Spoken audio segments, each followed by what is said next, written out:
Okay. So what you're doing right now is you have your ISM book because we have a test tomorrow, right, guys? You got your ISM book open. You're going to look at section 1. So let's look and see what it says. Do you have something in there that says acceleration is the rate in which an object velocity changes? That should have been your definition of acceleration. Is that what you wrote down for your acceleration definition? It's in section 1 of this chapter. The next one says velocity and acceleration are not the same thing. An object moving with a constant velocity has zero acceleration. When the velocity of acceleration of an object are the same direction, the object speeds up, and that opposing direction, the object slows down. Do you have something that summarizes that a little bit? We're making sure we have everything in our notes for our test tomorrow. Okay. The next one is you should use a velocity time graph to find the velocity of an acceleration of an object. The average acceleration of an object is the slope of the velocity time graph. Do you have that average acceleration equals change in velocity over change in time? And your change in velocity is your velocity final minus your velocity initial. And your change in time is your time final over your time initial. Do you have that equation? Okay. Do you know what it means? Claire, you good? Okay. All right. So let's go to section 2. That means the second reading assignment, the one pager that you did. So it says here, the main idea is for an object at a constant acceleration, the relationship among the position, velocity, acceleration, and time is described in graphs by equations. Okay, that's just the main idea. Now, do you have, if an object moves with a constant acceleration, its position time graph is a parabola. I don't think we used parabola before. Remember, he said that in the reading a lot. Yep. Says if an object is moving with constant acceleration. Xavier, do you have your ISM book out?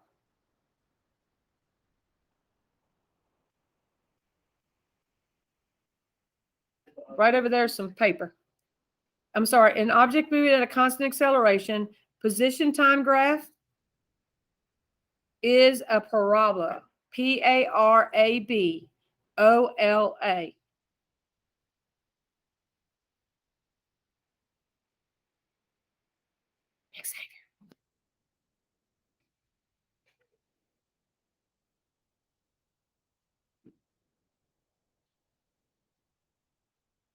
And its velocity time graph is a straight line.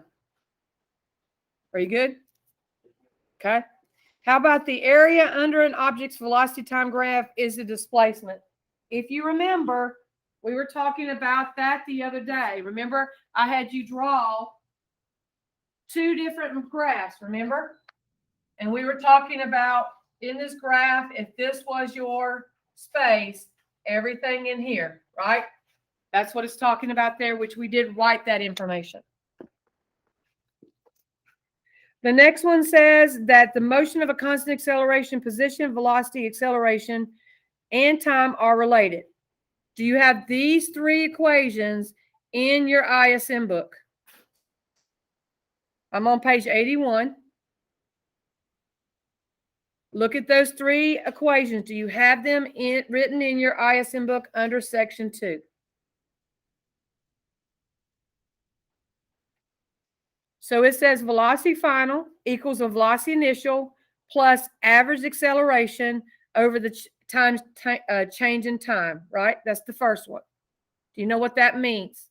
Make sure you know what each variable means, because on the test, you're going to have the variable, but you got to figure out what it means.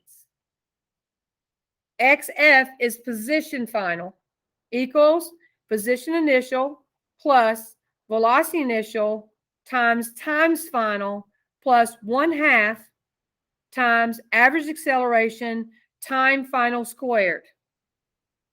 Remember, you need to circle that squared at the end, right? Because that's something that you'll have to do on your formulas and you'll forget. And then the last one, velocity final squared equals velocity initial squared plus 2 times acceleration times position final minus position initial. Is everybody good? Now, how do we change something? If we wanted just velocity final instead of velocity final square, how would we change that?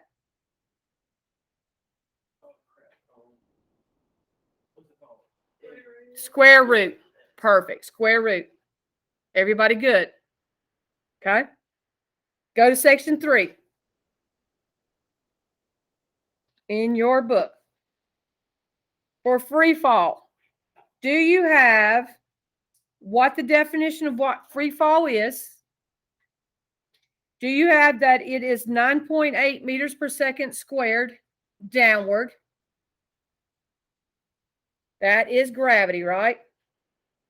The sign associated with free fall acceleration is equation depends on the choice of the coordinate system. If it is going up, is it a positive or negative 9.8? And if it was going down, negative. Perfect.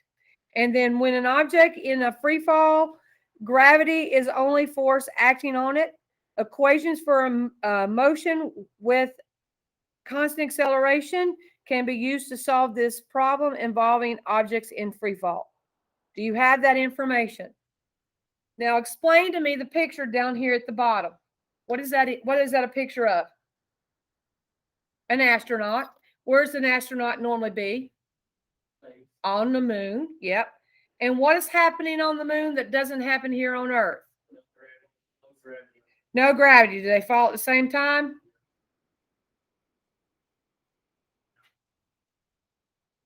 On the moon. Not here. Okay, flip over to the next page. So what we're going to do here is we are going to go through this information and we're going to see what we can do today. We don't have a lab because today is Thursday, right? Okay, but this is what we're going to do. I'm going to take and let you go back into the back, okay? And I want you to get with one partner and you might have one group of 3, and I want you to start working now. With your pencil very lightly, are you ready? I would like you to circle number 54, 55,